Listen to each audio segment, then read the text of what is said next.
I never made it, but I know what it takes. I'm motivated by a mix of emotion. Got my statement, and I'm reading it slow, so I can...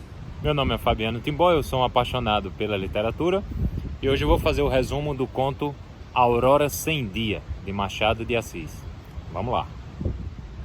Luiz Tinoco, jovem, bem afeiçoado, toda uma vida pela frente, de repente acorda, se vê poeta.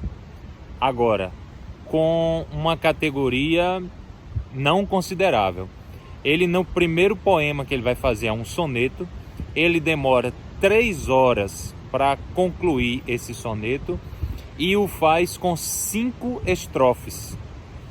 E quando as pessoas escutam, ele basicamente é ironizado, ridicularizado. Ele toca primeira poesia para o jornal, sai, depois ele faz a segunda, a terceira, vai ficando mais rápido, mas a qualidade também sempre questionável. Um belo dia ele vai mostrar isso para o padrinho dele, e o padrinho, ao ler, diz claramente a ele que poesia sem graça, mas aí ele começa a ter, assim, ojeriza não só ao padrinho como a quem o critica. Até que o padrinho pede ajuda a um amigo dele, o Dr. Lemos, e o doutor vai fazer a avaliação de algumas poesias. E aí, ao ler a poesia, percebe que ele não dá para coisa, ele está muito enganado. Só que quando ele vai falar diretamente com o Luiz Tinoco, Dr. Lemos percebe que ele está meio que fora da realidade, está vivendo uma fantasia. E tenta trazê-lo para a fantasia, mas sempre que ele tenta um contato, o Tinoco se esquiva. E ele continua escrevendo, até que constrói um livro, publica o livro. Mas acontece que o livro, a crítica não se dá o trabalho nem de criticar. Uma pessoa faz uma ironia. E ele toma aquela ironia como um verdadeiro aplauso, como se fosse uma coroação do trabalho dele. Ele se dedica tanto à poesia que perde o emprego.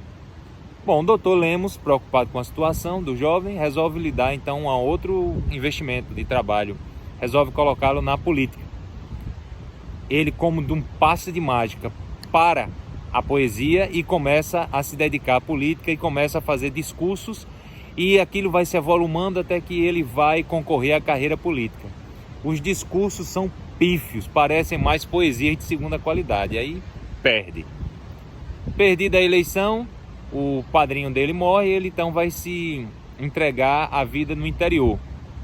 No interior ele continua na política, concorre ao cargo e vence deputado. Nessa vitória de deputado, ele se prepara para o seu primeiro discurso, leva muito tempo, quase horas, 2 horas, 3 horas para terminar esse discurso, mas aí a sua concorrência política, os seus inimigos, conseguem fazer uma coletânea de tudo que ele escreveu na juventude ou mais cedo e fazem a leitura pública. E a galhardia com ele é geral. Ele fica ironizado e ele, naquele momento, ele meio que acorda.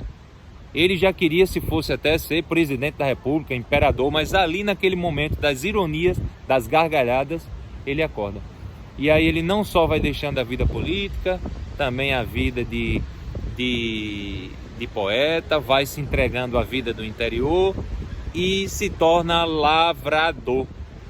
E aí ele vai viver a sua vida longe da política, ganhando o seu dinheirinho, sendo lavrador. Quando o Dr. Lemos encontra com ele, e aí pergunta, né, cadê a poesia, cadê a vida política? Ele diz, não, agora eu encontrei o meu rumo. E vai cuidar da terra. E assim termina o conto.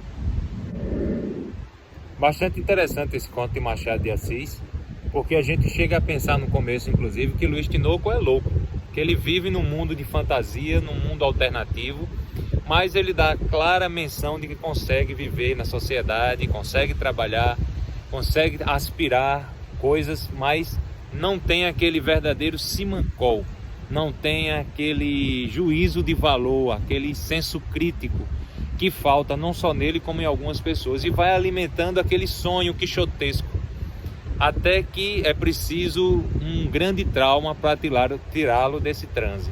É interessante saber a diferença entre fantasia e loucura, e o que é real e o que é imaginário.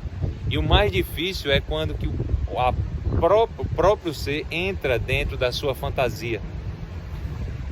E a nossa realidade é recheada de fantasias, de demagogias.